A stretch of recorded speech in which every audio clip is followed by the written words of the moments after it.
Good morning. Hi, my name is Karen McDonald. I'm a professor in chemical engineering and material science here at University of California, Davis, and I'm also serving as the faculty director for the UC Davis Advanced Program.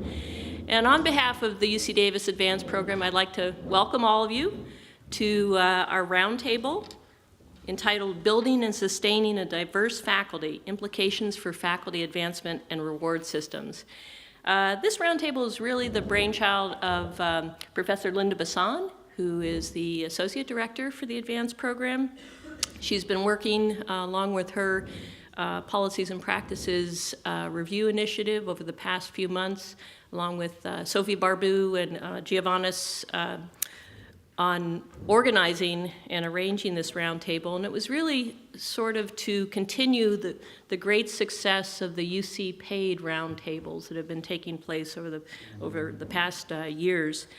It's a timely topic, and we kicked it off last night with Professor Ruth Zambrana, who gave a great seminar yesterday evening, and it'll be capped off this evening with the Chancellor's Colloquium Distinguished Speaker, Dr. Donna Shalala. So hopefully you all can stay for that as well. But to kick it off, I'd like to introduce our Chancellor, Chancellor Linda Katehi. She is the principal investigator for our UC Davis Advanced Institutional Transformation Program. She's provided not only great leadership and vision for our entire team, but she's put her personal time to advocate for the program for Advance, and has been great in terms of getting the word out both on campus and off campus about all the great things that the Advance program is doing. She's a National Academy of Engineer member. She's also a fellow of the AAAS and the American Academy of Arts and Sciences. And I could go on and on about Chancellor Katehi, but because we're on a tight time frame, I'm going to go ahead and just let her say a few words of welcome. Thank you.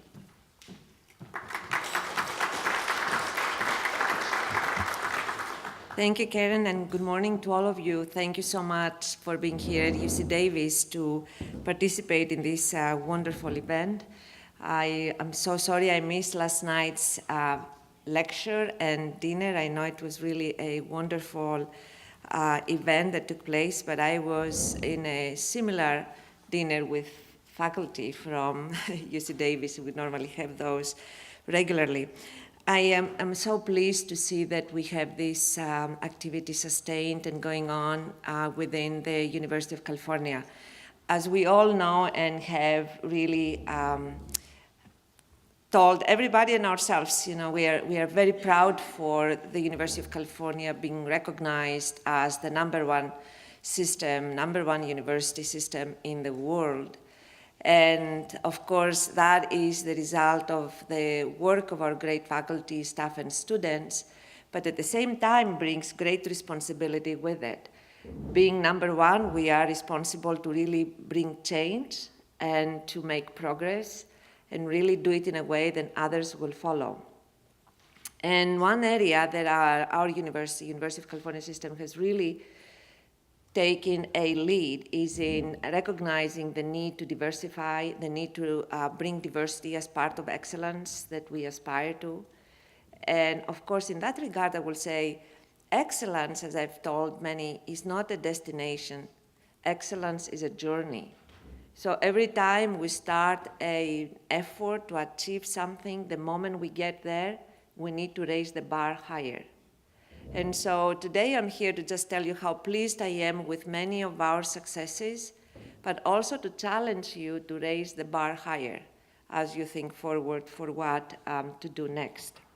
So I would like to just mention a few things that I'm sure that you have already discussed or you will today.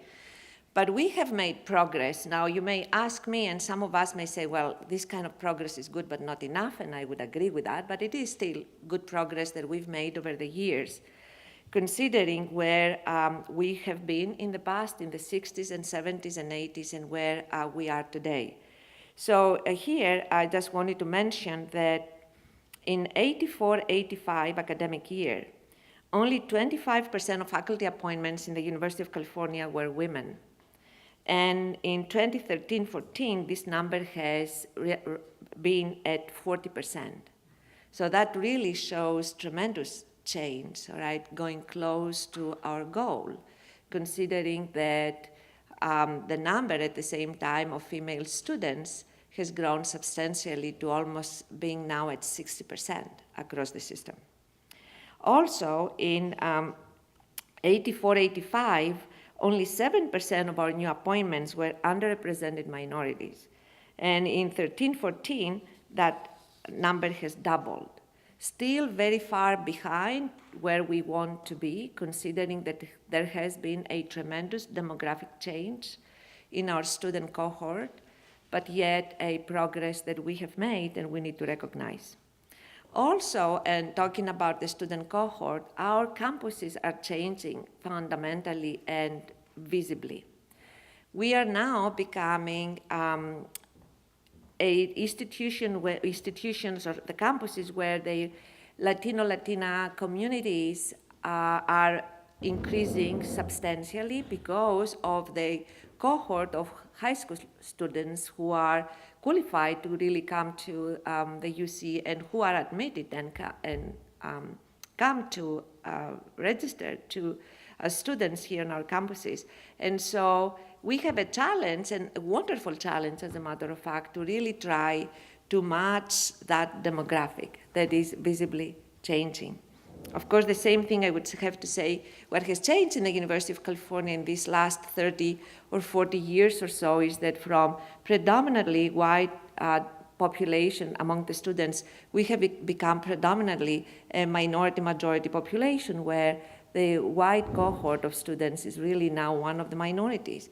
So that is really representing the face of California. We need to be very proud of it, but at the same time, it really creates a wonderful challenge for us as faculty.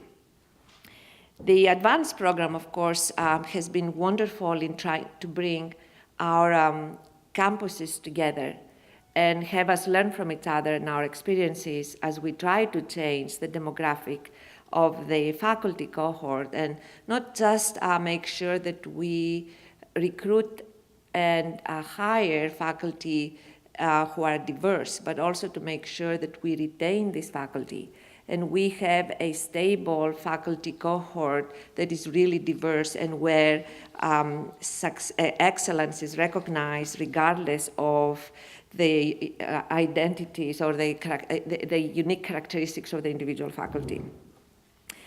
I wanted now to say that, at least specifically to UC Davis, I'm very proud for the work that our advanced team has done. I cannot tell you, I've been on many campuses and I have participated in many advanced programs. I mean, this is my fourth university. I have participated in 4 different activities that involved advanced work. And I have to say one thing, that the advancement, the progress that we have made here at UC Davis has been unique for me as an experience, to really see a team that is very well integrated. This faculty that we have, both men and women, are really committed to the cause. They have worked extremely hard, and the numbers speak for themselves. And I would like to tell you that for the first time in the history of UC Davis, we recruited at almost 50% of the incoming class to be women, both across the board and in the STEM fields. That has never happened before. Of course, the challenge is to retain these women, to make sure that they come and they really receive they be part of an environment that really gives them what the tools they need to succeed to their potential. And that is, of course, the next challenge we have. But I wanted to say that specifically this year, since November of 2014, UC Davis has recruited 104 new ladder faculty to campus. We are in the midst of a growth, I would say, phase as part of our 2020 initiative. We are recruiting 300 new faculty in addition to about 350 that we will have by 2020 because of retirements. So we are in the middle of a very aggressive recruiting and hiring period for a total of 650 by 2020. It's a very tough job to do, considering that our processes are very very detailed, and of course there is a lot of scrutiny in quality and so forth, but I'm so pleased to see that our work this year, out of 104, 49% are women and 16% are underrepresented minorities. So the, of course, challenge for us is to retain them. But I would like to present to you one more challenge as you will be thinking about the future and, of course, thinking about our progress and how to retain faculty. I would say one more thing is not just retaining the faculty or the underrepresented women and underrepresented faculty, but to give them the opportunity to succeed in their profession and to really reach leadership positions that they deserve, of course, on the basis of their work and their own personal interest. So while I'm very pleased, and I have to tell you, it's very visible among our faculty that we do have an increased number of women faculty and underrepresented minority faculty, when I get into higher levels within the university, I cannot make the same statement. We are only 2 women chancellors, no underrepresented minority chancellor, only 2 women out of 10. Of course, we have a great president, that's great, but I'm talking about chancellors right now. And the last thing that I wanted to tell you is we were in a retreat we've been in a retreat to talk about the future of the healthcare, of our health systems, and about our health care for our employees, staff, and faculty. And we were only up from all of the chancellors, vice chancellors, and CEOs of the 6 health systems, all right, out of 18 people, we were only 3 women. And they were all at UC Davis. Myself, our vice chancellor for the health system, Julie Frislag, and our CEO for the hospital, Ann Rice. And we made a comment about that. We said, okay, well, we are only very few, but I said, powerful too, I was telling them. But at the same time, there was nobody who was an underrepresented minority, even among the men. And I was thinking, there is a serious problem. There is a serious problem. So now that we are reaching those levels that make us satisfied, at least in terms of women and women's participation in the faculty cohort, the challenge that I would like to bring in front of you is to find out how to provide opportunities so we can diversify the higher ranks. And it's only then that we will say that we have arrived. But I'm sure it's a lot of work to get there. I would suggest, however, that you think as part of the advanced program on how to create the programs and to provide the support networks that those great faculty will bring to our campus, the great staff members will bring to our campus, who are so diversified, all right, find their way up to the highest levels, because they are gonna only give us what they have, which is excellent quality, and they will then be the leaders that will lead this system to even higher levels in terms of recognition and quality. So thank you so much, and I hope that you enjoy the day. Thank you.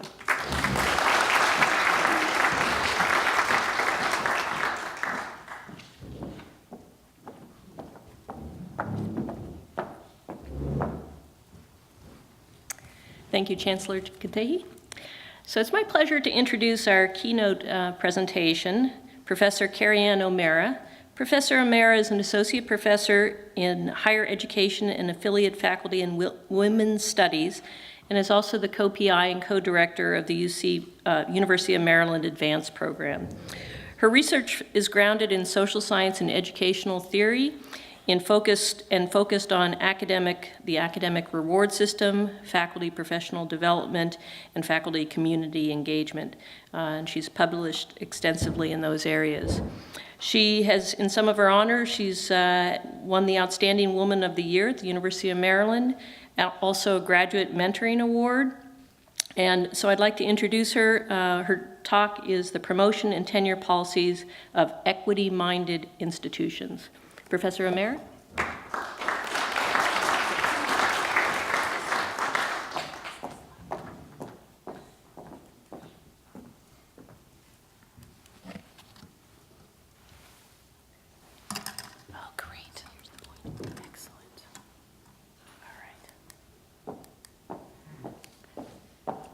Good morning, everyone.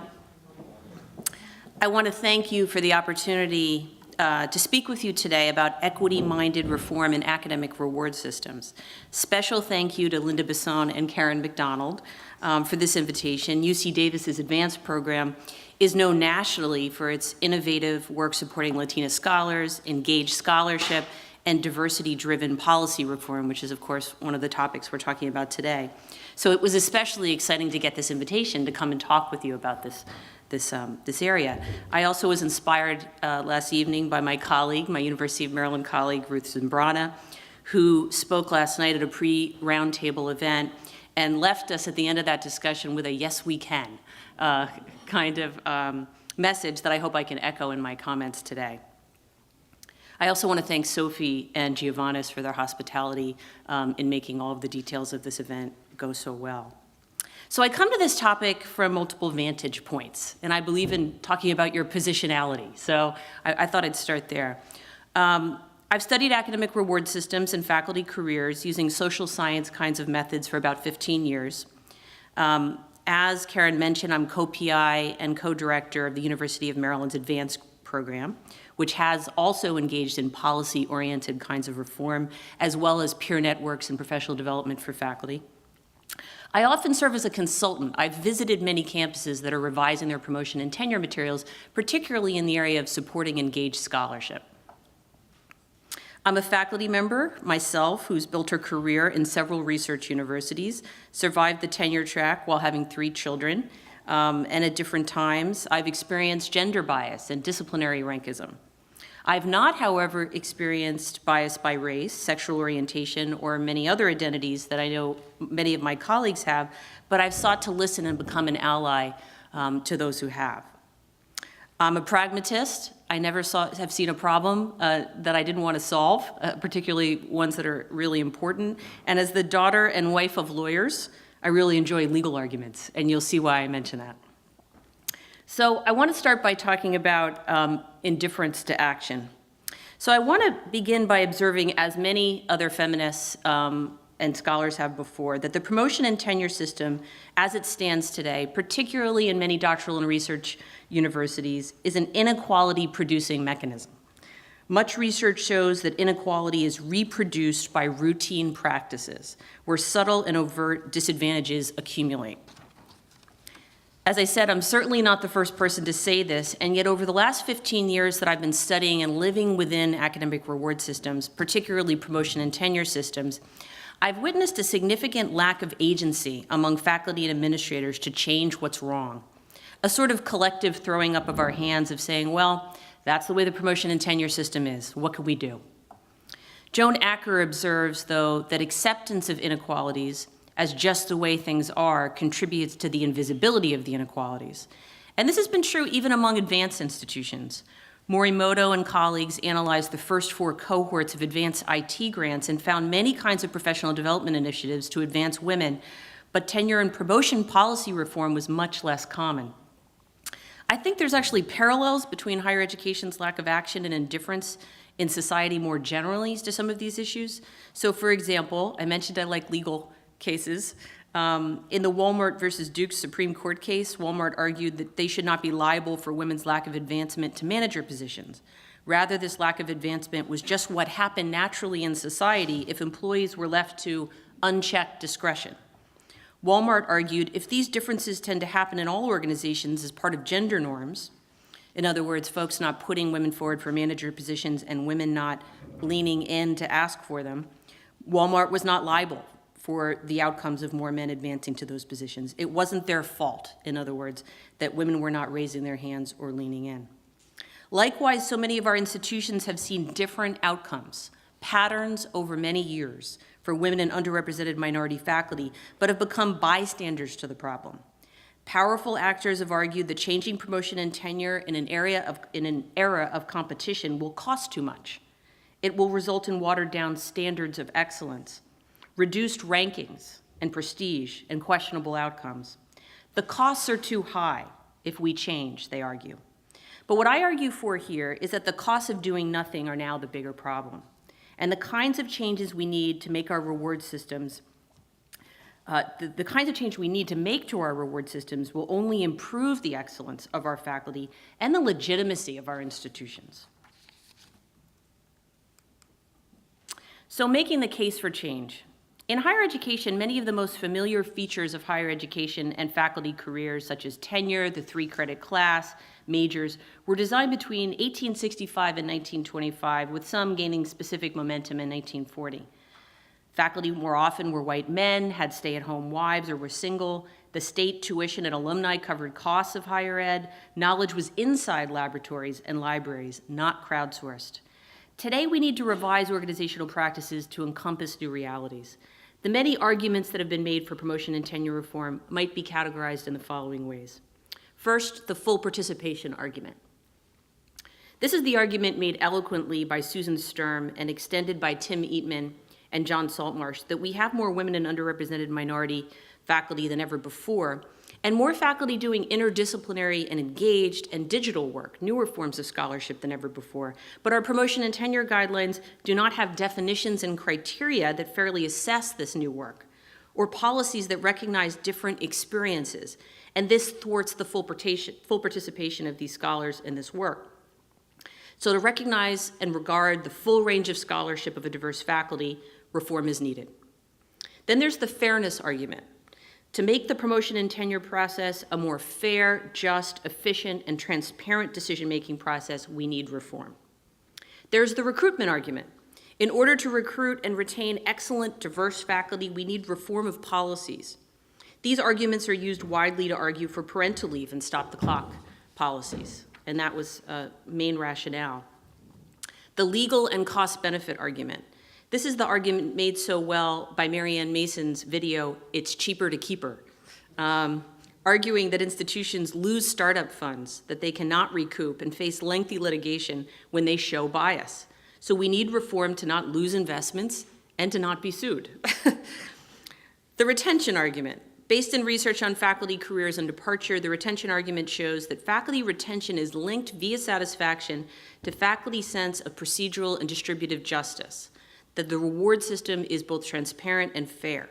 So this argument goes, we will lose faculty who feel their work is not recognized, that they have unfair workloads, and morale likewise will influence productivity. I believe all of the above arguments and rationales for reward system change and have used them all in my work. Efficiency and general fairness arguments are often the easiest rationales to begin with politically on campuses to get promotion and tenure reform going, and therefore very useful. However, I want to advocate for the equity-minded argument, building on work by Estela Ben-Simon from USC. In this view, equity is an actionable concept, not just a theory, and is a process involved in achieving equality. Equity-minded reform is aware of the socio-historical context of exclusionary practices in higher education and takes ownership. I really think this piece is important. Takes ownership and responsibility for equity and in process and outcomes. So how do you begin an equity-minded reform process in promotion and tenure and larger in academic reward systems? So there's certain assumptions you question. Equity-minded reform, conscious of structural inequalities in society, begins by questioning certain premises of our reward systems. For example, we question that there is one well-understood pathway for excellent work, that good work in a discipline is always done in similar ways as it has been done before, is recognized by high-profile journals and scholars in the field. We question whether all excellent research is done fast and alone, and without diverging to explore other topics first. We question whether disciplinary peers are the only individuals who should provide review of scholarship, and whether the best way to identify reviewers is to look at where their institution's program appears in U.S. News and World Report. Finally, we look at all of the social science research on unconscious bias and ask, given its prevalence throughout faculty careers, how is it possible faculty evaluation does not favor some and disadvantage others? So what would an equity-minded campus do? I've thought long and hard about the concrete practices an equity-minded campus could undertake to create greater equality for all faculty within reward systems. I don't mean this list to be exhaustive, and the importance of each reform will differ by institutional type and discipline. However, I do believe these changes are urgently needed, and I do believe they could be achieved now. So I'm going to provide the list here, but then I'm going to go through each one briefly. The first one, an equity-minded campus broadens the definition of scholarship. It's now the 25th anniversary of Boyer Scholarship Reconsidered, a Carnegie Foundation report that encouraged all campuses to consider redefining scholarship. The University of Maryland recently redefined scholarship as suggested by Boyer on this slide. Hundreds of other campuses have likewise made this change, among them Syracuse University, the University of Memphis, Northern Kentucky, Michigan State, and many, many others. As important, dozens of disciplinary associations have come out with statements advocating a redefinition and broadening of scholarship. And there's a handout that you'll receive after the presentation where I provide links to all of the various disciplines across the STEM and non-STEM fields that have come out with these statements advocating these changes. Women and underrepresented minority faculty report involvement in engaged scholarship and interdisciplinary scholarship in high numbers. For those of you who follow UCLA's HARRY numbers, you see those that everyone, all faculty, have shown an increase in interdisciplinary and engaged work, but women and underrepresented minority faculty in particular. Therefore, expanding the definition of scholarship is an important part of inclusive excellence. Typically, this reform comes with a revised criteria for the evaluation of all scholarship and allows the candidate to make a case for their work as scholarship by showing it has been peer-reviewed, showing its significance and its impact. Campuses that have expanded their definitions of scholarship and promotion and tenure have also made changes to their annual faculty reports, University Form CV, and merit procedures to be sure they include the broader definition of scholarship in how faculty work is categorized and sorted. I've actually studied campuses that have made these reforms and compared them to those that have not. And I found that the reform campuses, the provosts of the reform campuses reported that teaching scholarship and engagement scholarship counted more for faculty evaluation after these changes were made, to report a broader set of criteria used to assess scholarship, and to report a higher percentage of tenure and promotion cases that were successful that emphasized their work in these areas. An equity-minded campus accepts and assesses new scholarly products. A second needed revision closely tied to the first is accepting alternative documentation of scholarship. Many institutions and disciplinary associations have come out with explicit statements recommending institutions add language in their promotion and tenure guidelines that documentation of scholarship will often include traditional scholarship, such as articles, books, and papers, but may also take other non-traditional forms, such as training videos, new state-wide curriculum, and digital creations. Promotion and tenure guidelines should provide concrete examples of potential alternative products and evidence of scholarship. UNCG and the University of Denver are two examples of institutions that have done this, and I'll say that this works practically best when each college provides examples of alternative forms of scholarship in their disciplinary area. Equity-minded campuses encourage varied metrics of impact. Our current promotion and tenure systems, especially in doctoral and research universities, use metrics to assess the quality and impact of scholarship that are highly flawed, particularly when used in isolation from any other way to assess impact. These measures include the impact factor of journals, as well as acceptance rate and number of citations for each scholar's article. In addition to being flawed measures when used in isolation, they constrain the careers of women and underrepresented minority faculty because of embedded bias. Such measures are flawed because of the variance between disciplines. For example, an analysis by West and Rich examined an ISI journal citation report and found only 7.2% of total education journals had an IF of 2.0 or higher, whereas 90% of journals in developmental biology were listed with an impact factor of 2.0 or higher.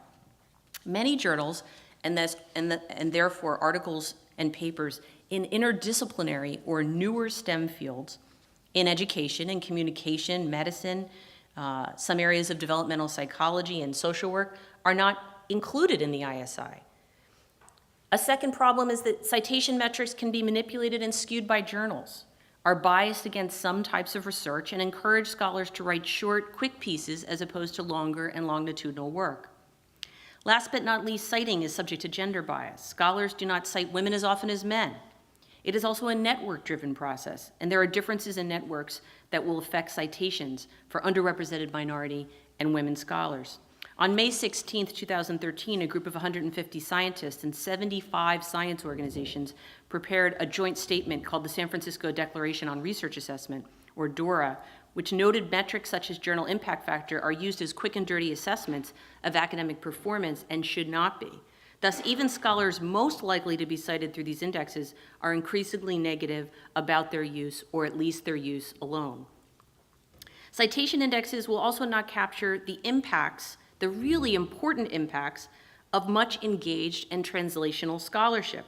We need strategies that take audience and purpose of scholarship into account.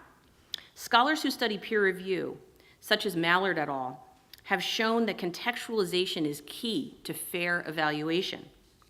Equity-minded campuses revise promotion and tenure policies so that alternative metrics are allowed and legitimized as appropriate to newer forms of scholarship.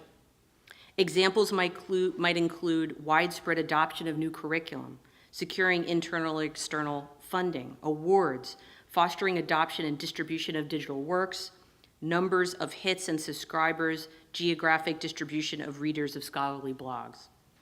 One of the things I should have mentioned at the outset, but when I mention a particular reference, also on a reference list that you'll get at the end.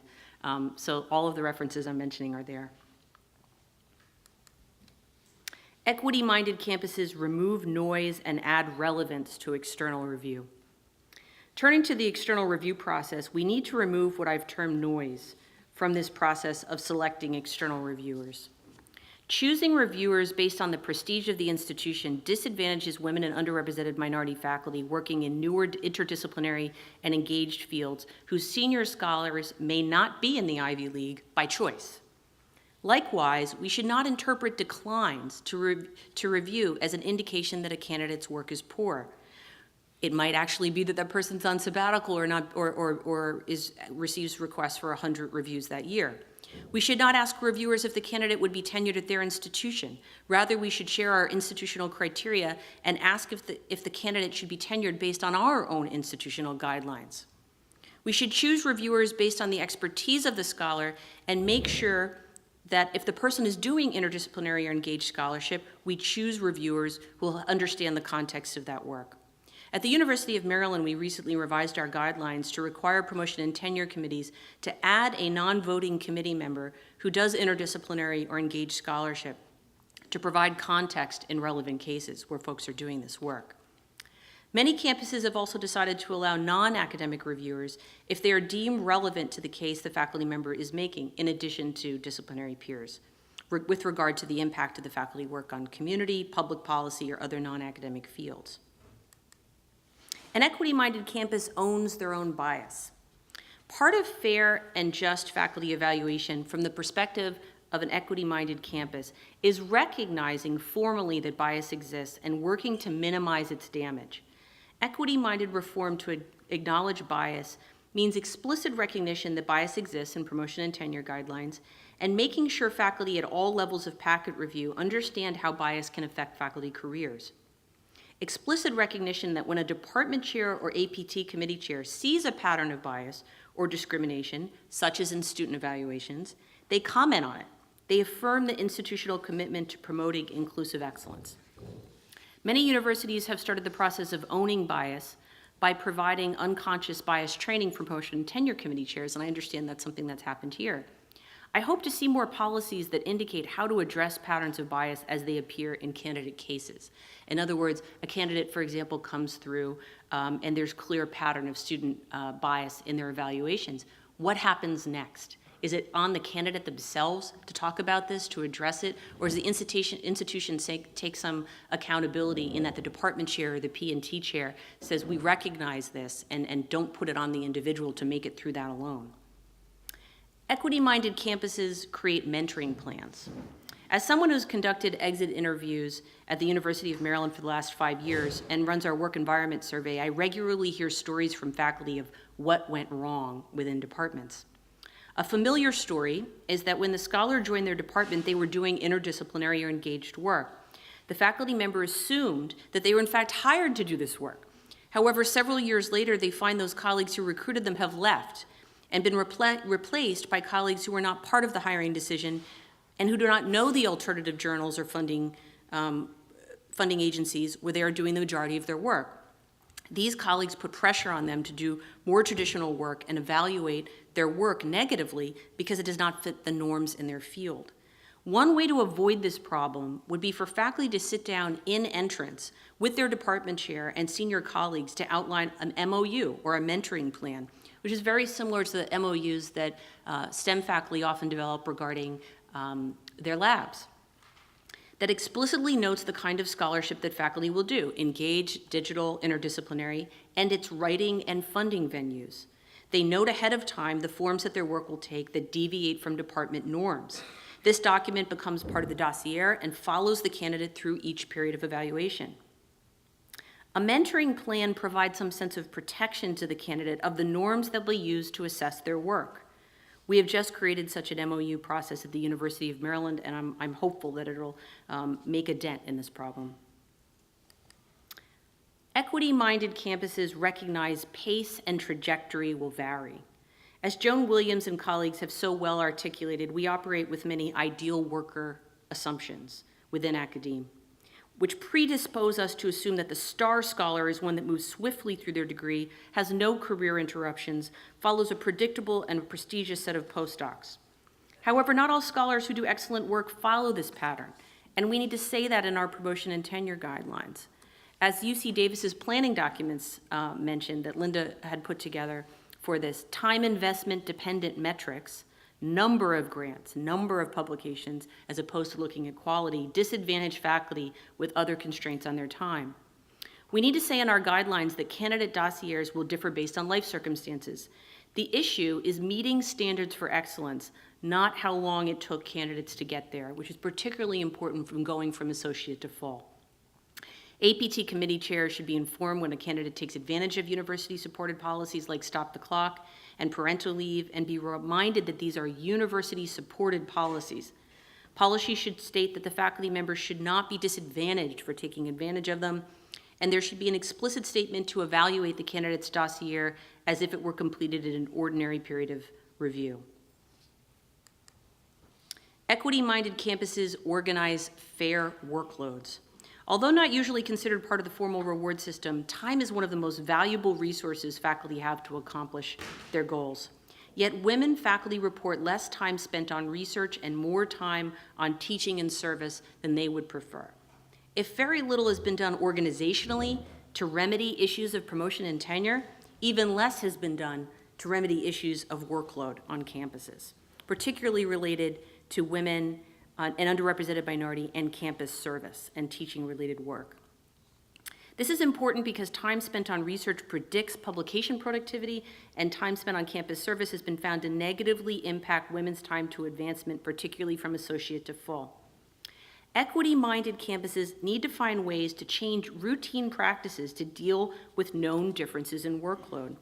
Examples of organizational practices relate to improving transparency and accountability for campus service, planned rotations of time-intensive roles, making compensation for key roles public information, and differentiating between places where having diversity on committee matters, such as search committees, and where it does not, and offsetting needed service by relieving women faculty of other activities.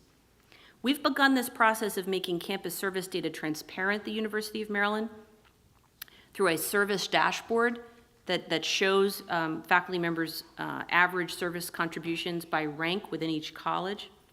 And I've actually applied for another NSF grant, and I hope to be working hard on this problem of organizational practices to try to create greater equity and workload over the next 5 years. Equity-minded institutions value collaboration. Collaboration seems to be something that higher education flip-flops on. Many of us have heard the warning about not publishing with our advisors after we get our doctorate in order to show that we are independent scholars. In many areas of the humanities, the norm is the single-authored book. Alternatively, in many areas of bench science, the work could not be done without 10 or even 20 collaborators on a single paper. I believe that an equity-minded institution is one that sees collaboration as strengthening scholarship and explicitly values such collaboration. Pains should be taken to ensure that scholars are encouraged, even early in their career, to work with colleagues and state their contributions to joint work. I believe such contributions should be stated in one's own terms, appropriate to the project, again, back to the idea of contextualization, and not required to be presented in a uniform way that does not allow for explanation of context. Equity-minded institutions analyze pay gaps and create alternatives to outside offer-only raises. As we all know, there is a wage gap between men and women in the academy, just as there is in society at large. The gap is largest in doctoral and research universities, hovering somewhere around 80 to 82%. Several advanced programs have created formulas to analyze salary compression and gender equity gaps and provide salary adjustments as a result. Too few institutions have followed suit, usually citing budgets as the reason. I believe an equity-minded institution engages in periodic assessment of inequalities in pay and prioritizes funding to address them. At the University of Maryland, we've not yet begun that project, but we did create a salary dashboard where faculty can at least see how their salary compares to those in their college by rank in quartiles to presumably strengthen their position in negotiation. Also, an equity-minded institution considers alternatives to outside offer-only raises. As we all know, outside offers, an offer of employment from another academic institution, are one of the only ways to increase faculty salary outside promotion.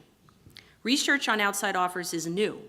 There's not actually a national database that we could use or draw upon to show gender patterns between women and men and any differences. However, in research more generally on organizations, women were 10% less likely than men to change jobs for a raise in salary or promotion, but 10% more likely than men to change jobs because of a bad manager, or let's say poor work environment. I conducted several studies on outside offers and found that policies requiring outside offers to raise salaries are gendered. They're also connected strongly to rank. Though limited to one institution, men were more likely to have received an outside offer. I did not find significant difference by marital status or parental status. Outside offers, though, can be one way women experience a lack of recognition, leverage, and can help explain why pay gaps worsen over time. So it's important to look not just at entering salaries, but how those pay gaps may accumulate over, say, the 10 years after someone's hired.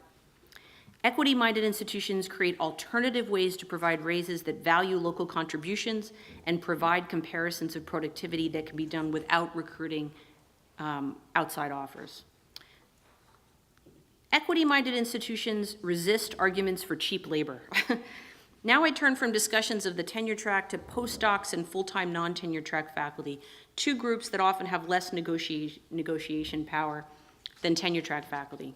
I've heard on more than one occasion arguments for why we cannot improve the salaries, benefits, and working conditions of full-time non-tenure track faculty, that we cannot afford it. This same argument was used by dozens of campuses before parental leave was put in place, or same-sex partner benefits provided. It's the default argument. Fortunately, many campuses, highlighted by Adriana Kizar's Delphi project, are organizing toward better working conditions, including ladder systems with salary raises for non-tenure track faculty. I've heard the argument made that providing retirement, for example, and health benefits to postdocs who are trainees will somehow hurt the relationship of mentor to mentee or cripple NIH and NSF budgets. Postdocs, many of whom are women, are disadvantaged by not starting retirement saving until after their postdocs are over, especially given some will do more than one postdoc. Equity-minded campuses seek ways to provide resources of time, advancement, and living wages and benefits to non-tenure track faculty and postdocs. And last but not least, equity-minded institutions require accountability. They're accountable for the outcomes of their efforts. As such, the institution collects data and shares it widely on tenure and promotion outcomes by gender and race, disaggregated, and international status. They track data on outside offers, startup packages, and awards. The institution places language in their promotion and tenure documents that requires periodic examination of this data for equity concerns. The institution identifies a process for revisiting their guidelines and addressing equity issues as they appear, So as happened in one institution in 2011, covered in the Chronicle and Inside Higher Ed, if 6 scholars are not tenured and they are all faculty of color and all doing interdisciplinary work, equity-minded institutions ask why, and they look to address the systems that are disadvantaging these scholars. If an institution finds through this data collection that no one has nominated their women faculty for major research awards in chemistry, physics, and engineering, or that the highest distinguished university scholar and endowed chair positions have less than 10% of women, they ask why, and do not assume the reason is the individuals were not good enough. Equity-minded institutions collect data and assume patterns means systems need to change. In conclusion, reward systems play important roles in reproducing inequality, furthering some institutional missions and not others, constraining and enabling agency, furthering the careers of some scholars, and diminishing and devaluing the careers of others. Returning to where I started, I want to revisit the cost of doing nothing. I borrow from scholars examining the responsibility institutions have to fight sexual violence on college campuses. In Davis v. Monroe County Board of Education, the U.S. Supreme Court held that plaintiffs could make claims under Title IX for peer sexual harassment. Since then, courts have allowed students to sue a school for mishandling harassment or violence if the school is a recipient of federal funding, the offending activity was shown to deprive the plaintiff of access to educational opportunities or benefits provided by the school had knowledge of the harassment and was deliberately indifferent to it. Courts have defined an institutional response as deliberately indifferent when the institution's response to the known discrimination is clearly unreasonable in light of known circumstances, and when remedial action only follows after a lengthy and unjustified delay. In an article describing the conclusions of the court, Cantalupo concludes, doing nothing is clearly unacceptable. Pivoting back to change needed in our academic reward systems, I think the argument can be made that we as institutions are deliberately indifferent if we do nothing to change the reward systems that are disadvantaging and harming the careers of women and underrepresented minority faculty and those engaged in newer forms of scholarship. How much more social science research do we need to reveal bias? How many more Women's Commission and diversity reports showing differential retention and progress of underrepresented minority and women faculty need to be conducted? I think the jury's in, we are the jury, and doing nothing is clearly unacceptable. Thank you very much.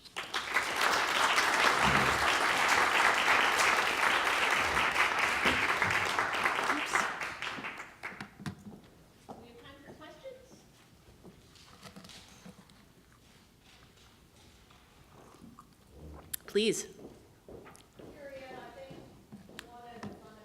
We do have a microphone coming.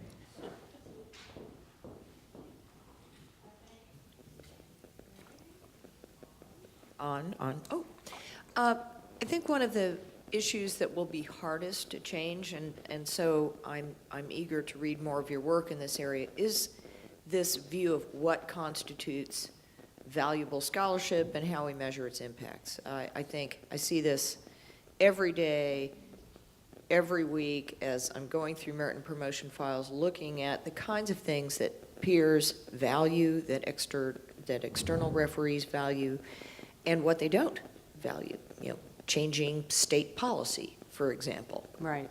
is something that is not considered, widely considered a scholarly contribution. Changing state policy based on research or knowledge. So I'm hopeful that you've given us some sources for doing this, because this is going to involve a real evolution of views within our academic senate for sure. So any hints how to proceed? I will say that I do believe that the engaged scholarship community, the sort of engaged scholarship movement has made some significant headway in this area. So for example, Campus Community Partnerships of Health created an external reviewer process to look at alternative forms of scholarship, particularly to evaluate engaged scholarship. I think that we have to grow the reviewer pool, and we have to be careful that, or to make sure that we find scholars within disciplines by networking our faculty ahead of time with these folks who can evaluate quality engaged scholarship in this work, right? So part of it is developing that external reviewer group that recognizes and values public policy and understands contributions to it, or if the area is in digital work, or if the area is in interdisciplinary translational work, K through 12 curriculum. We need to develop that external pool that gets it, that looks contextually at quality within it. And that is definitely something that's happening in many different fields. One of the things on the handout is that you'll see areas such as public sociology and public history and Imagining America, and all of these organizations that have started to work on both growing the reviewer pool and creating alternative metrics. So yes, it is a work in progress, but I think it's a really important work in progress if we want this work to happen.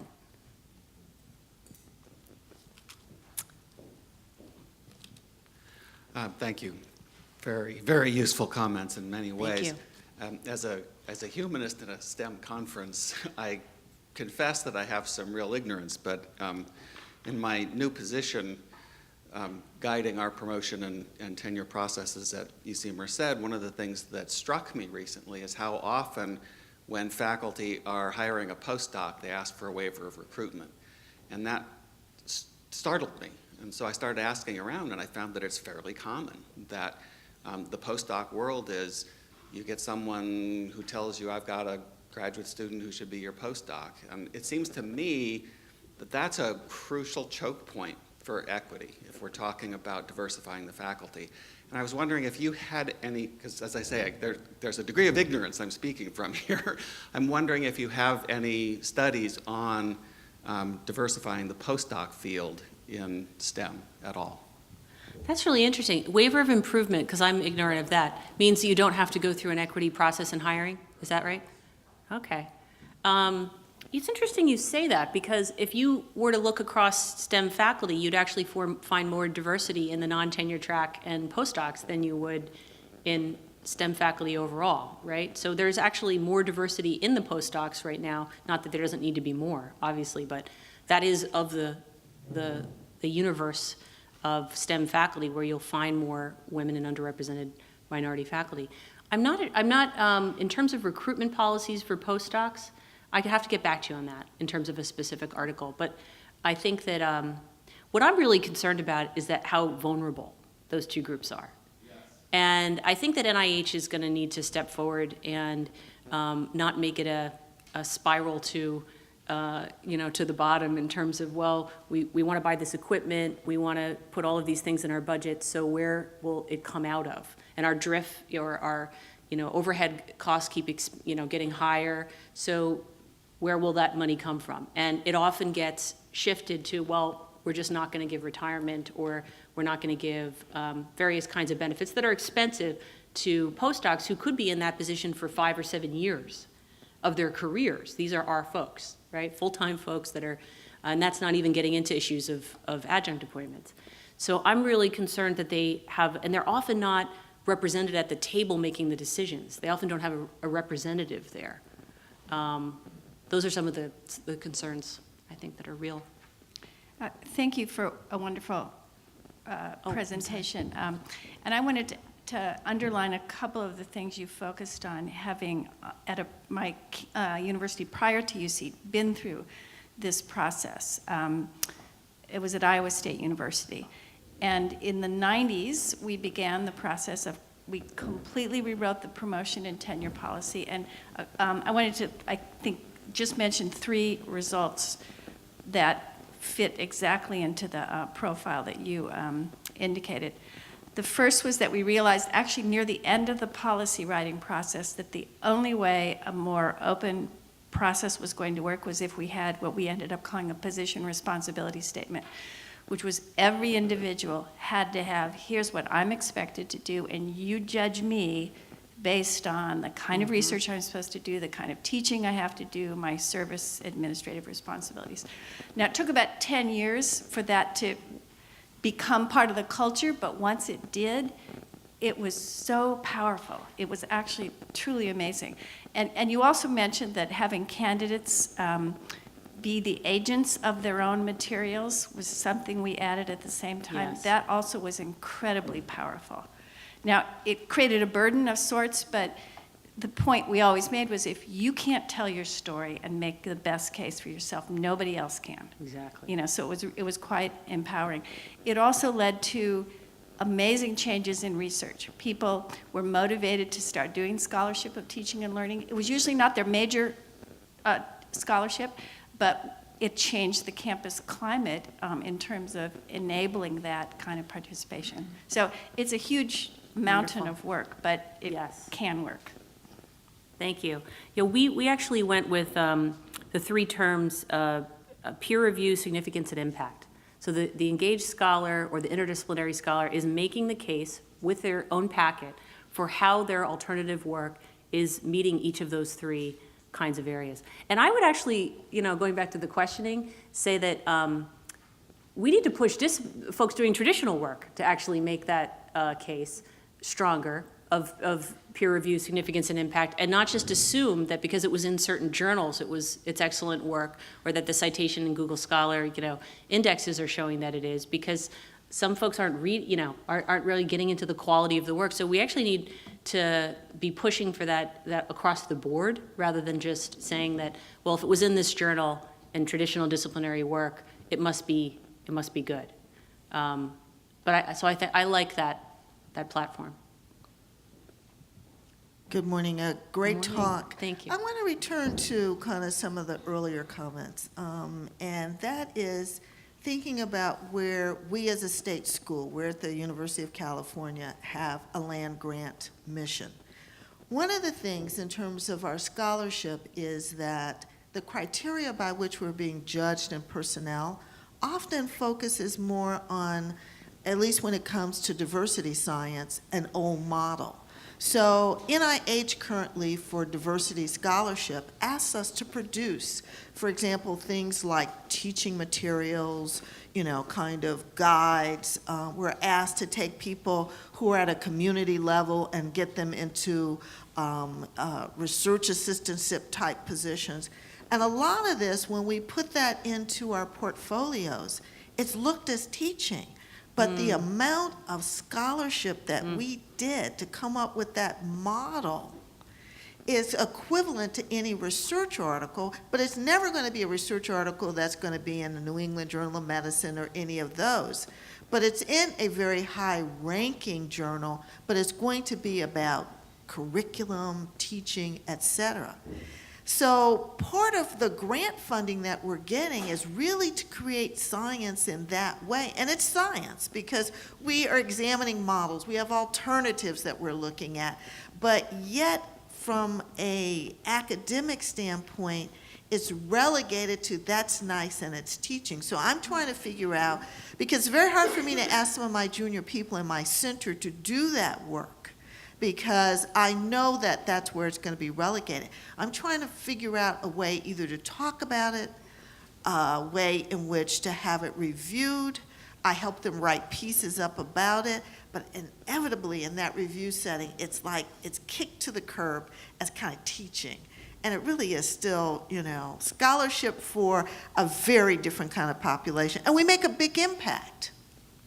Yeah, that's a great point. Thank you for making it. I didn't talk that much about engaged teaching and learning, but the Boyer definition, of course, talks about the scholarship of teaching and learning. And if you broaden the definition of scholarship, one of the areas of scholarship is the scholarship of teaching and learning. Honestly, I would start small, as a pragmatist. I would try to get some of the departments where faculty are doing some of this work to have a consensus-driven conversation about the fact that excellent work in the scholarship of teaching and learning will appear in these kinds of journals that are education journals within the field. And look at our merit pay process, look at our annual review process, and have a conversation about how we can promote this work by including this equally within our reward system.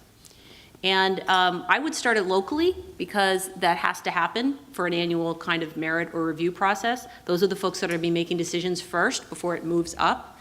And these are the conversations we have to have. One of the One of the things that's so ironic about promotion and tenure, as I've studied it on different campuses, is that it's within the hands of faculty to a large degree. We need leadership to be engaged in this process, and leadership is critical, but it is largely within faculty department committees that form their department guidelines or college guidelines and academic senates where faculty are present to have consensus-driven conversations and make some of these decisions. So when I said the jury, is us, I do think that we can have a role in pushing some of these conversations forward and saying, why can't this teaching work that you were just describing be included, and evaluated for peer review significance and impact, but included within the definition of what gets merit in the scholarship category, in that part of the CV, in that part of the merit pay, in that part of review. Okay? Thank you. Thank you. At an R1 like UC Davis or Maryland, dollars in the door is often an important part of what goes in, especially in the STEM fields, of what goes Yes. into getting promoted or a merit. Is there any evidence, and you touched on this just a little bit, but I wanted you to expand, is there any evidence that women or scholars of color are less successful in getting grants and that there's a relation, and there's bias there? Now, obviously, we have peer reviewed and blind reviewed at the federal level, but still, Yes. we know that a lot of times when those applications go in, people know who they're looking at. But also from the foundation world and others, is there any evidence? Because obviously, if there's sort of more systemic bias out there that's going to affect women or scholars of color getting money to do research, it's going to be reflected in their tenure cases and promotion cases.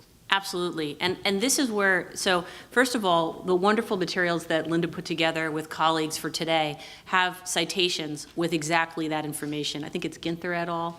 Is one of the pieces, and there's several others that have shown NIH in particular, there is bias against African American and underrepresented minority faculty in their, I think the first time they try to get an award and then having to apply again.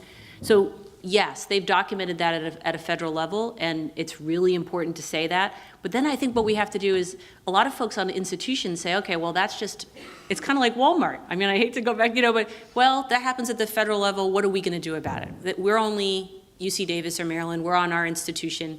How would we take that systematic problem in the field or in the federal funding agency, and how will we translate that into a way to support those faculty members who may be experiencing that either network bias or various kinds of cumulative disadvantage.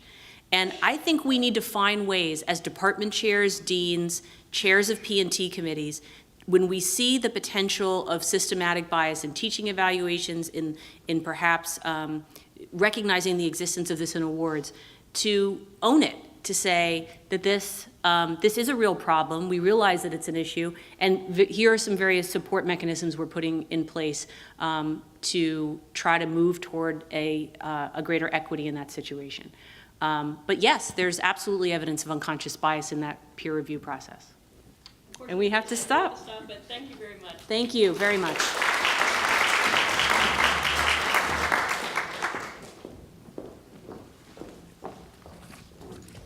Yeah, those are excellent points. So next we have a presentation from the Advanced Social Science Research Initiative. They've been working hard doing some research on Latino scholars. And so I'd like to first introduce Adela de la Torre. She's the Vice Chancellor for Student Affairs and a professor of Chicano Studies. And she's also one of the co-PIs of the UC Davis Advanced Program. Do you want to introduce the rest of the people? Yeah. Okay. Okay. Should change it? Okay.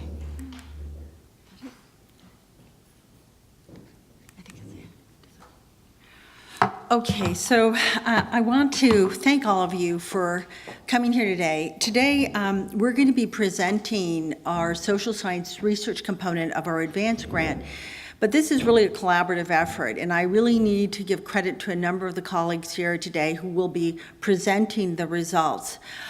This project is a collaboration with Dr. Laura Christoff from sociology, Dr. Mary de Leon Sainz, and Yvette Flores. Mary de Leon Sainz is also director of Campus, as well as involved in the social science research one, and Dr. Yvette Flores from Chicano Studies.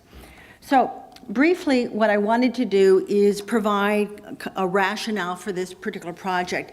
For those who aren't aware of the President's Postdoc Fellowship, the President's Postdoctoral Fellowship is a program that was developed by the UC system in the 1980s. In fact, I'm living proof of the President's Postdoc Fellowship. I was in the first class in 1987, 88.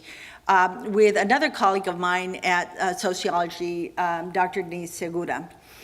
And the context of that particular postdoc was really, this is before Prop 209, was to diversify the pipeline by specifically targeting underrepresented minorities. And that first class, I was going to look for the picture. It's an old black and white picture that I had. But what was interesting was in my cohort, largely they were individuals of color, underrepresented minorities. What happened in 1996, as you all know, was Prop 209, and subsequently that changed the laws in California, which did not allow us to consider race and ethnicity. So this program, nevertheless, has been really, really significant for the UC system in that it has allowed, through its program, faculty of color, women, to be integrated into both STEM and non-STEM fields through incentives for hiring. So our particular project was to focus on aspects of Latinas in the President's Postdoc. Over the years, so it's over 20 years old, there have been over 500, about 537 individuals who participated in that, and about 58 have been Latinas. So if you look over kind of that period of years, we've had about 2 Latinas in STEM and non-STEM, which again, I think probably reflects something that Dr. Ruth Zambrana said when we start looking at the reality of the social network of Latina scholars. It's extremely small. And I have to laugh because somebody sent me kind of our APM, our criteria for tenure review, and they use a term called arm's length. And I thought, oh my God, arm's length for a Latina, would that be possible? Because the reality is when you start talking about the pools, as you start going from assistant to associate to full, unfortunately, I probably know most of the national scholars in my field, and they know me. So it's really interesting when you think about this, and I think the narratives will say some of these kinds of stories, is that the reality is that oftentimes, whether we know it or not, we use terminology that shows our bias. So the legitimacy of a Latina scholar is if they have a white scholar review them. That's what happens in the context of the messaging. Because arm's length, when you're talking about a small pool, is really very, very small. So I think what we're going to talk about today, and I'm going to ask Laura Christoff to come up, is basically this qualitative study based on the President's Postdoctoral Fellowship. And she will talk about our methodology and the sample size, and then it will be followed by Yvette and Mary Lou, and they will talk about some of the areas focusing on interview themes, mentorship, and programmatic support. So, Laura.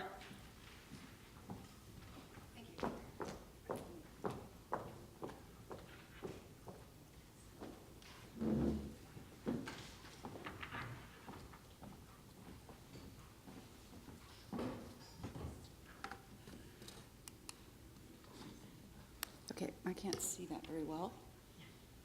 You can take a look at that. I'm Laura Grindstaff. Hello, good morning.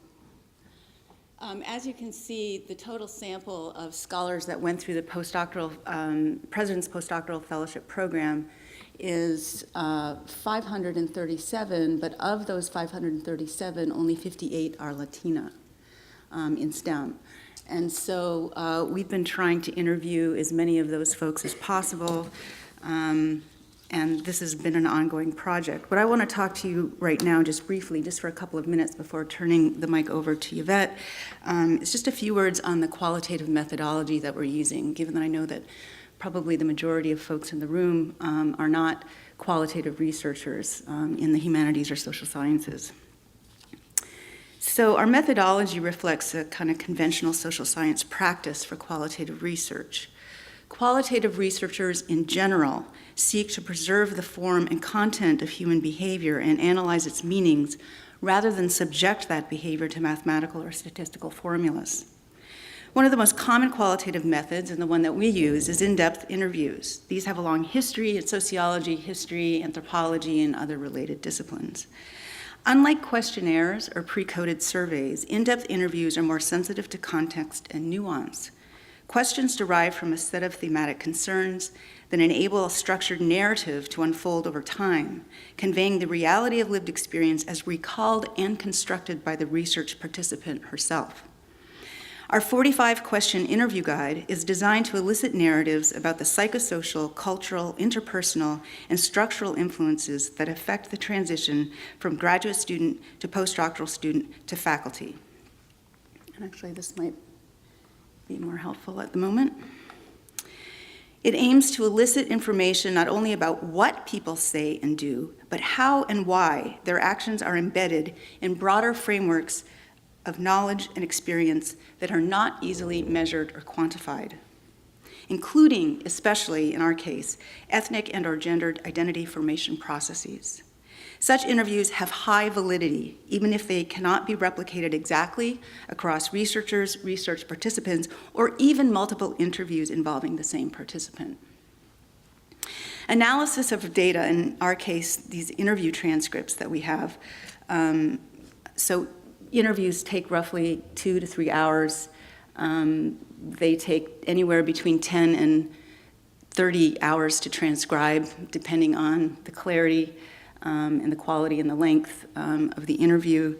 And then we subject them to a kind of a layered process of analysis where we go through them, all three of us together, multiple times to sort of start to tease out the themes. And we do that in a broad level on round number 1, and on round number 2, we start to sort of narrow down on particular dimensions of the themes and basically try to get narrower and narrower in order to sort of parse out the interview material for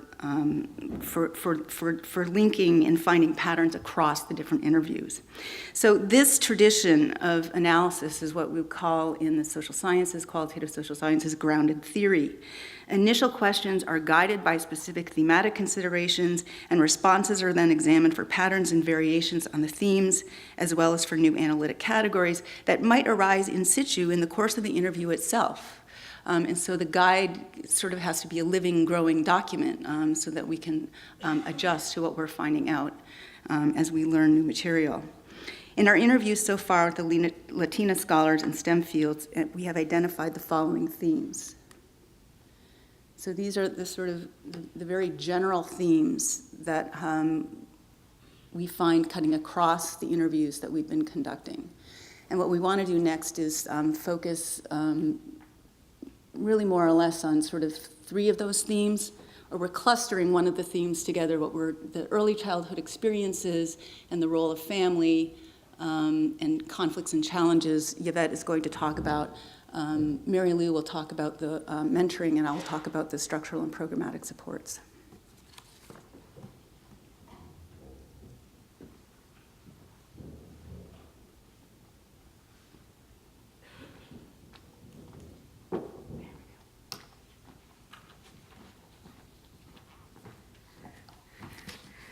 Thanks, Laura. I also want to acknowledge our graduate student researcher, now postdoc scholar, Lisette Brazil Cruz, who single-handedly has done the majority of the transcribing of these interviews. It's a labor-intensive task, and I very much appreciate the comments that have been made earlier today and yesterday. And one of the things we really haven't touched upon is also what the emotional cost is for those of us who do qualitative research and get to listen and transcribe and then analyze sometimes very painful narratives from URMs, and in this particular case, Latina scholars. So I want to say a few things about the childhood experiences and the family pathways to STEM that many of these women followed. We've done 10 in-depth analyses of the scholars we have interviewed who are in STEM disciplines. And I should say about half of them left academia or did not enter academia and went instead into industry or private labs because of the adverse experiences they had in graduate school. And they did not want to replicate that experience in work. I think there's ample literature that addresses this. That's also in our bibliography that's been provided for us. But in terms of the women's family pathways, I want to focus on two factors. One is the amazing resilience of these women, particularly when one examines the adverse childhood experiences that many of them have. And these are experiences above and beyond being the only one, growing up in poverty, being marginalized because of gender, social class, or ethnicity. Many of the women grew up in single-parent households. One grew up with her father alone, another with her mother. One left home at age 17 because the violence in her home was so profound. And she found that the only way she could succeed academically was by cutting off all ties with the family except for one sister. And if you know anything about Latino cultures, you know that making that decision is excruciatingly painful because the family often is perceived as the only possible source of support. So when that does not exist, what have you? One of our participants at various points in her growing up years had one or the other parent incarcerated. And two of the women experienced maternal disability or illness or mental health problems. Despite this, many of the women talked about if people within the family emerged as mentors, as Mary Lou will address this further. But both the home, the school, and the community emerged as important predictors for the women being able to choose and succeed a career in science. We looked also at the conflicts and challenges that the women experienced. And if we think about a lot of the more humanistic writing, Gloria Anzaldúa in particular, who writes about the positionality of Chicanas and Latinas in society, we can think about how women negotiate the interstices, the always being in between, the experience of marginalization. The women poignantly described experiences of endless microaggressions that often began in elementary school and continued and increased the higher up in education they arrived. They also talked about work-life balance and how to balance multiple roles and obligations that as women and as women of color in their families, in their communities, and in their schools, they often were positioned to bear. All but one of the women reported multiple instances of gender discrimination. And the woman who did not report it was because she wanted to not speak about it. She did not want to go there. She didn't want to talk about any form of discrimination. One of the women said, a lot of the kids in elementary school would call me Chili Lips and Beaner and Mex and Spick. The teachers were not kind to me. If there was anything wrong in the classroom, it was usually my fault. And there was an assumption that I couldn't do anything. I think that followed me all the way to my doctorate. There was this assumption that I wasn't smart enough to make the grade. Such patterns of discrimination also were reported. One woman said, when I was an undergrad, I just ignored it. I was aware that there wasn't a lot of people like me in my classes, and I ignored it. I just buried myself in my books, and I did really well. Feminist scholars write about role incongruent model of prejudice that a lot of women in STEM face. If you're not performing a role that you're expected to fulfill, the role incongruency of the observer contributes to conscious and unconscious bias. One of the women said, I think people have the attitude that Latina women are good for scrubbing toilets in motels and cleaning hotel rooms and maybe working out in the field. But in terms of being scholars and writing books and winning national awards and being intellectually superior, that is for someone else. Another woman said, I think the University of California system, at least, and she mentioned her campus, reinforces that right down the line. No one has ever been interested in my work. Many also talked about institutionalized oppression, some of the issues that were touched upon this morning, that it doesn't matter what you do, you're never perceived to be good enough. There is no slack whatsoever, said one woman. If it was an equal playing field, we could do as much as they did and get equal credit, but that's not how it's set up. Others talked about the imposter syndrome, feeling that they didn't fit in. One woman said, I couldn't relate. I never moved from her community in the valley. My classmates would go to museums or go to different places, and their parents were doctors or lawyers. My parents worked in a factory, and my mom was a waitress, so it was very different. At Berkeley, I was asked if I was the janitor. I think it's just because I'm Hispanic, they automatically assumed that I worked as a janitor or something like that, rather than being a postdoc. In terms of work-life balance, it was mentioned yesterday by Dr. Zambrana, and it has been echoed today, that work-life balance, for some women, it's an oxymoron. Balance means, one woman said, maintaining other parts of me that aren't science-related and keeping those happy and healthy as well. It's something necessary that I cannot achieve. It's just an impossible dream. I'm sure everybody will tell you, it's terrible. You're expected to do like 50, 60 hours a week. I would say that it probably greatly affected my choice not to have children because of time constraints. There is no balance. And Mary Lou's going to talk now about mentoring, which created for many of these women a buffer with regards to how do you negotiate this interthesis. Thank you.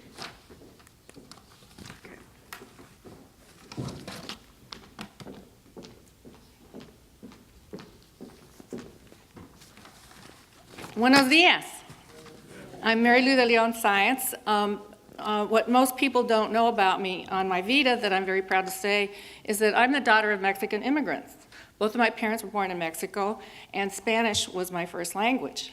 So I just wanted to give that in context because, again, as Dr. Yvette Flores said, doing these interviews is emotionally wrenching, as much for those that are being interviewed as for us in terms of hearing what they've experienced. So in saying that, I want to say that mentorship occurs across the lifespan, has occurred across the lifespan for these particular women. They talked about the family mentoring. One grandfather taught me mechanical skills, mentored and doing analytical and mechanical things. Another grandfather was a judge. One father was an MD. The mother focused on educational achievements of her daughters. The fathers were also supportive. It wasn't just parents. There were aunts, there were uncles that really helped them and promoted, telling them that they were going to be able to do great things in their future lives. In junior high school, one was early on, even in early education, one was identified as gifted in 4th grade. Another was a high school teacher told her that to get past the stigma of being biracial and encouraged her school success. Another junior high school teacher said her assignment on history of Mexico was outstanding, and she was just taken aback that someone had said as much. High school science teachers provided great mentorship and guidance in biology. Most of the women had at least one community college or undergraduate professor who supported and encouraged them to continue in science or math and attend graduate school. And I remember in one particular interview, a cell biology teacher in the community college. Now this is someone that spent 10 years in a community college because she was a single mother and was working to support her child. But there was a cell biology teacher in her community college experience that said, you know what, you're good at this. And she also said that she really enjoyed doing her work with the microscope. So he encouraged her to continue to get beyond there and encouraged her and actually wrote letters of recommendation for her to get into UC Berkeley. She got into UC Berkeley, she finished her bachelor's degree, and her teachers at UC Berkeley also saw a spark in her potential as a cell biologist and recommended her to get into the doctoral program, and she achieved her PhD in biology, cell biology. Most women had at least one supportive mentor in grad school who encouraged them. Peer mentors were also very important. These were people that helped them engaged with social networks, helped each other with assignments, helped them in a variety of different ways. But the peer networking in different periods of their life was almost as important to them as was what was occurring with their faculty. A few mentioned Latina mentors, but the majority did not have them. So going on into the role of the mentor in the Presidential Postdoc Fellowship Program, most of the women heard informally about the postdoc, and this is where a peer mentor was very important, because one who was actually engaged in the program talked to her friend, her colleague, and gave her the application. She said, here's my application, it was successful. She goes, we're not exactly in the same fields, but let me help you formulate your actual application and move it forward. And then she also talked about shared with her the importance of the mentor's recommendation as well. And there were situations now with great disappointment. There was one who wanted to go forward with the the Presidential Postdoc Fellowship Program. She engaged the mentor. The mentor promised her that he would write the letter, blah, blah, blah. It never happened. She was disqualified because that letter never happened, even though it was greatly promised. And then they mentioned how several mentors helped them to move forward.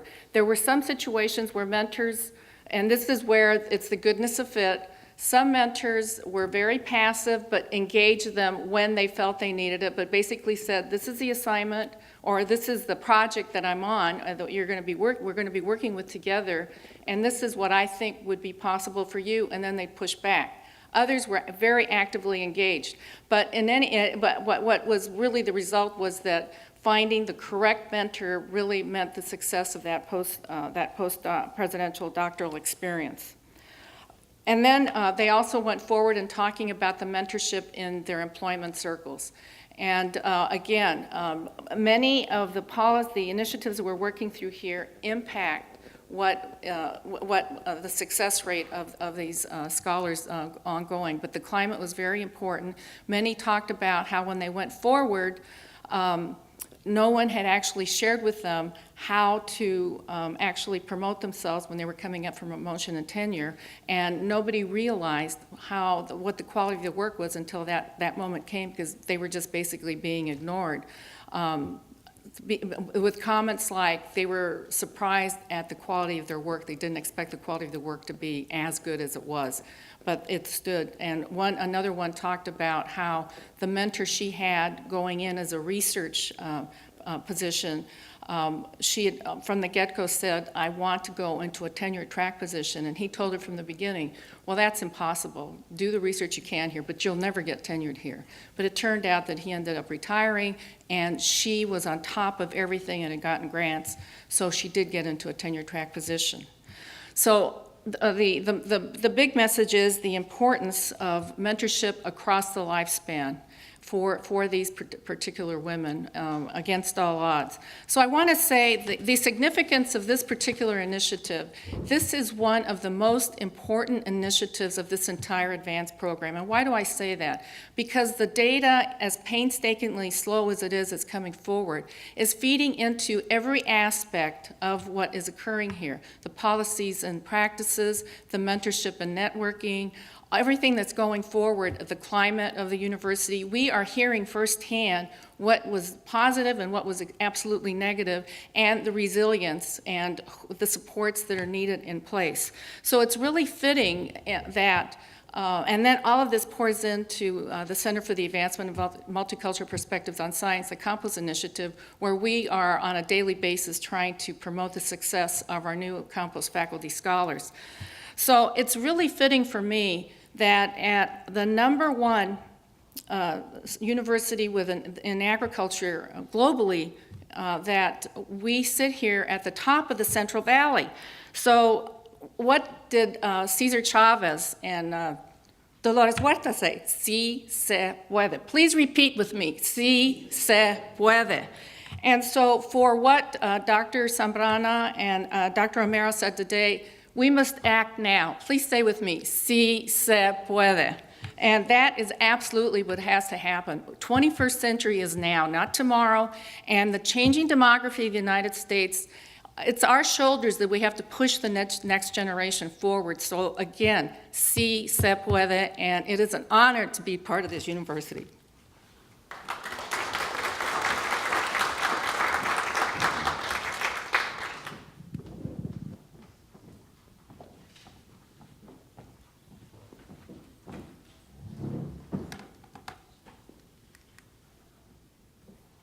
So the last sort of theme that we want to talk about is the importance of the programmatic and structural supports for URM scholars and Latinas, in our case, in the study.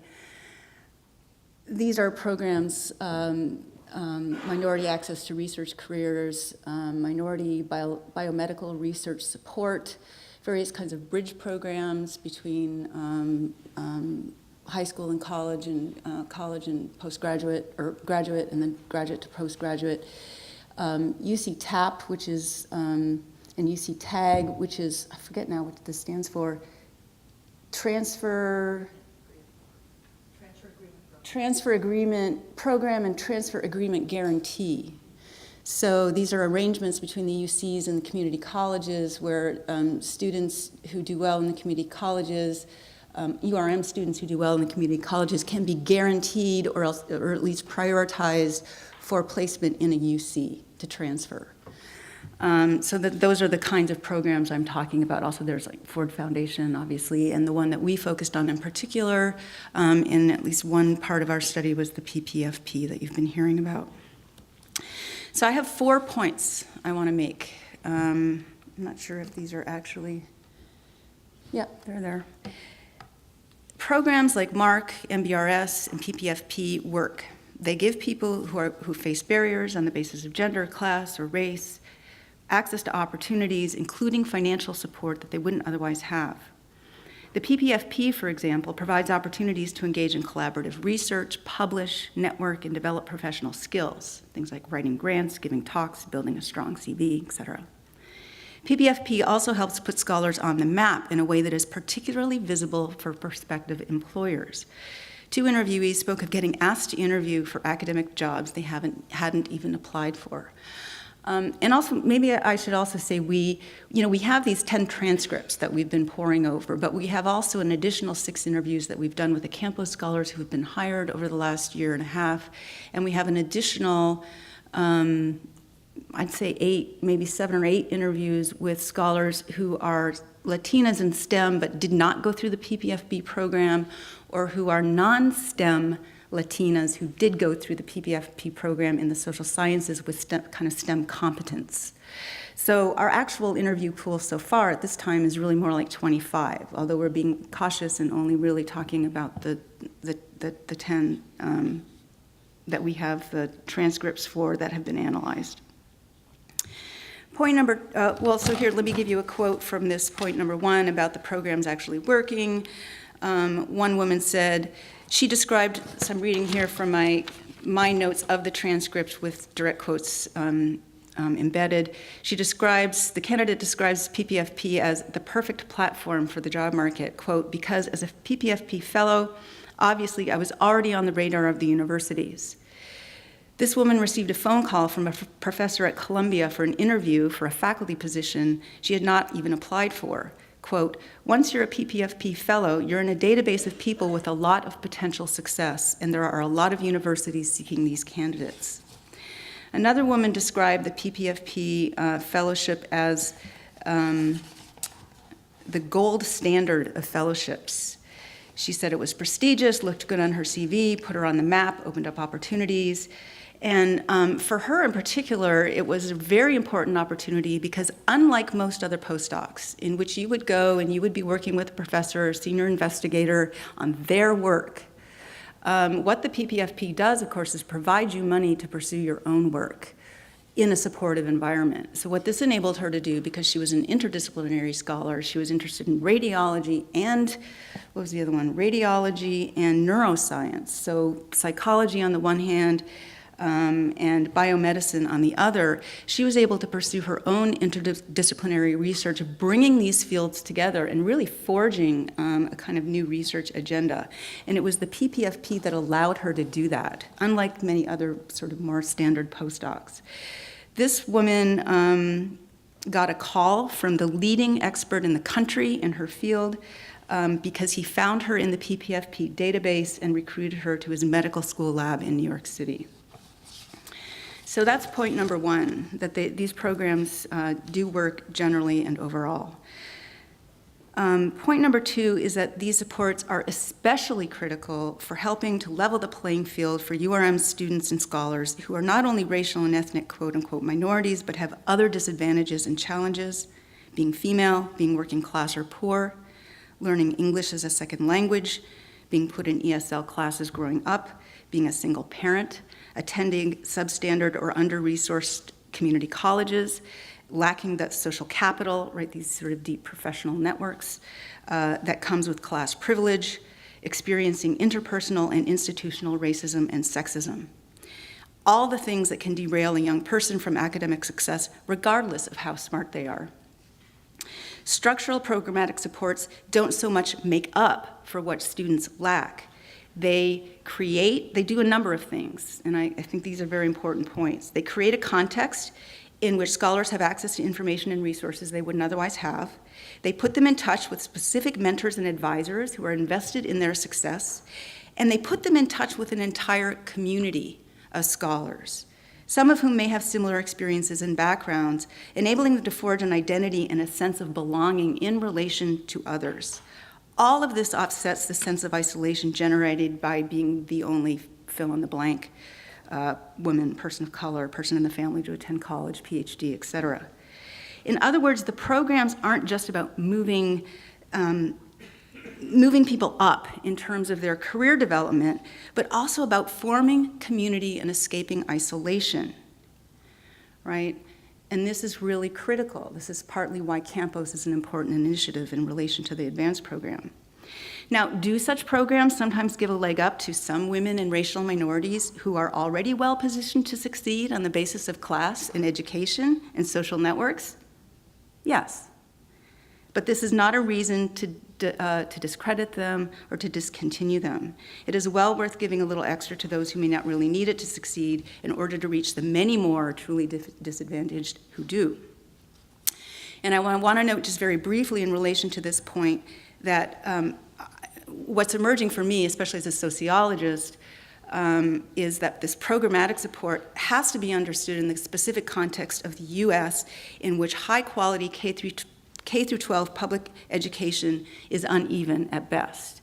And we know that URM scholars are very much in the public education system, often in very poorly resourced schools and poorly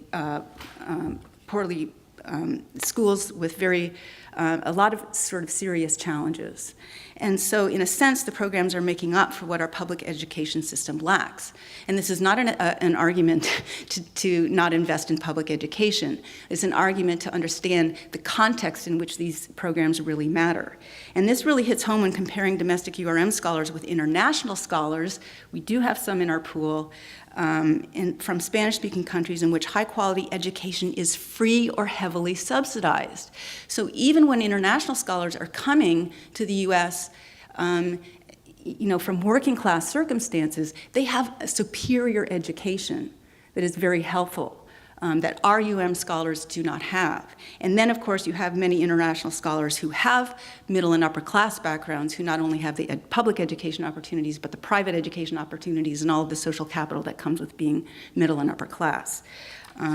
So we're starting to look at some of the differences between international and domestic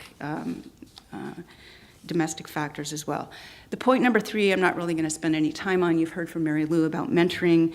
Just the one thing I would say is that it is, of course, often a specific mentor or advisor, a teacher, professor, or a boss who knows about the program and facilitates participation, whatever that program is.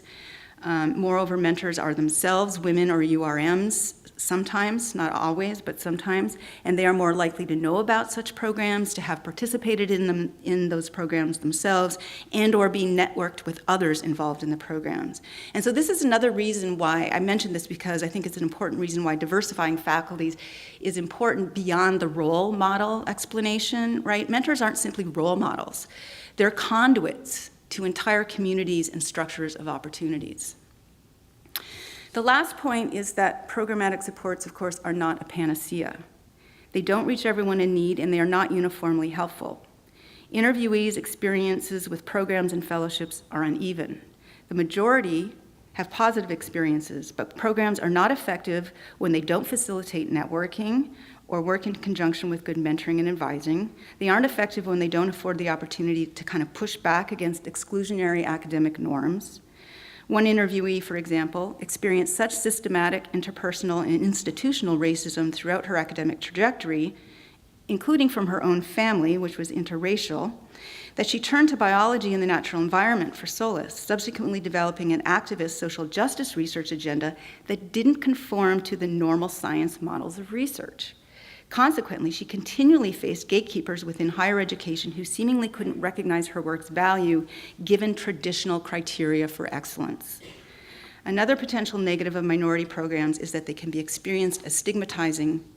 One interviewee acknowledged benefiting a great deal from various programs, but nevertheless felt resentment about the subtle messages she felt they sent to others, that she hadn't succeeded on her own merits. So this is just some of the sort of highlights of what we've been finding in the theme around programmatic and structural supports. Those are just some of the examples of the programs. Thanks.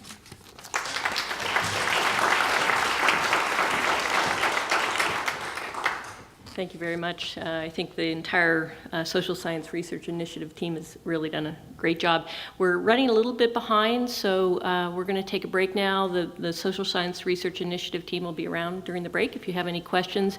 We'll meet back here at 10:55 to continue on. Thank you.